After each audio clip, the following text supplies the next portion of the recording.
And ఇక్కడ చూస్తే నరాల బలహీనత మ్యామ్, రీసెంట్ గా ఒక పర్సన్ లో టైప్ 1 డయాబెటిక్ ఎఫెక్ట్ అయింది. ఎఫెక్ట్ అయిన తర్వాత ఆ కాళ్ళు చేతులు రెండు కూడా చాలా బలహీనం అయిపోయాయి అనమాట. జనరల్ గా దాని నుంచి వాళ్ళకి బయటకు రావడానికి ఎలాంటి బలహీనం అంటే సన్నగా అయిపోవడం అంటున్నారు. సన్నగా అని కాదు, వీక్నెస్. టైప్ 1 డయాబెటీస్ కంట్రోల్ ఉంటే ఎటువంటి ఇబ్బంది, అగైన్ టైప్ 1 అయినా టైప్ 2 అయినా డయాబెటీస్ ఉన్నప్పుడు కంట్రోల్లో ఉంటే ఎటువంటి ఇబ్బంది ఉండదు.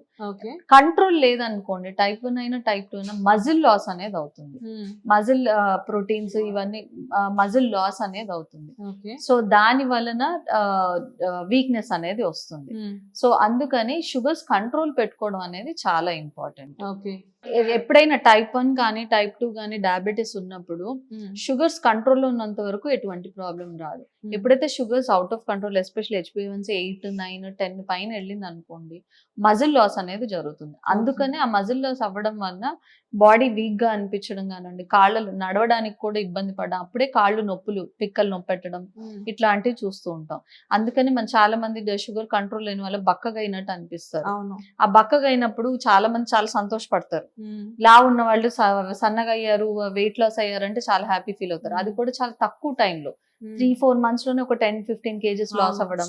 బట్ అది హెల్దీ వెయిట్ లాస్ కాదు. ఎందుకంటే మన హెల్దీగా వెయిట్ లాస్ అయితే ఫ్యాట్ లాస్ అవుతుంది, బట్ ఇదేంటంటే మజిల్ లాస్ అవుతుంది.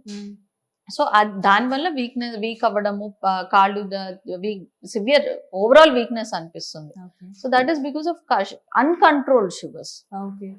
సో ఇది last and final question ma'am. General గా థైరాయిడ్ ఉన్న, షుగర్ ఉన్న వాళ్ళకి వాకింగ్ అనేది ఎంతవరకు హెల్ప్ చేస్తుంది? Like I said, a lifestyle disorder తీసుకున్నా కూడా వాకింగ్ కావచ్చు, ఎనీ ఫిజికల్ యాక్టివిటీ, వాకింగ్ కావచ్చు, జాగింగ్ కావచ్చు, స్విమ్మింగ్ కావచ్చు, డాన్స్ కావచ్చు, సైక్లింగ్ కావచ్చు, మీ ఇష్టం. ఏదో ఒక రకమైన ఫిజికల్ యాక్టివిటీ అనేది చాలా ఇంపార్టెంట్. దాంతో ఇన్సులిన్, ఎస్పెషల్లీ మన బాడీలో రిలీజ్ అయ్యే ఇన్సులిన్ ని బాడీ ప్రాపర్ గా యూటిలైజ్ చేసుకుంటుంది. మజిల్ మూవ్మెంట్ ఉంటే ఆ మజిల్ ఇన్సులిన్ ని యూజ్ చేసుకుంటుంది. సో ఆ ఇన్సులిన్ రెసిస్టెన్స్ అనేది తగ్గిస్తుంది అనమాట.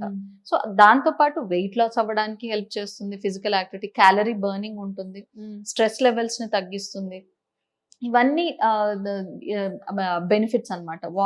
Any form of physical activity, walking అనే కాదు, ఎటువంటి ఫిజికల్ యాక్టివిటీ అయినా కూడా వెయిట్ లాస్ కి, క్యాలరీ బర్నింగ్ కి, ఇన్సులిన్ రెసిస్టెన్స్ కి, వీటన్నిటికీ, బీపీ కంట్రోల్ అవ్వడానికి, కొలెస్ట్రాల్ కంట్రోల్, ఫ్యాట్ లాస్ అవ్వడానికి, కొలెస్ట్రాల్ కంట్రోల్ అవ్వడానికి, వీటన్నిటికీ హెల్ప్ చేస్తుంది. సో ఏ డిసీజ్ కైనా కానీ ఫిజికల్ యాక్టివిటీ అనేది మంచి మందు అంటారు. ఎస్, డెఫినెట్ గా. Thank you ma'am. Thank you.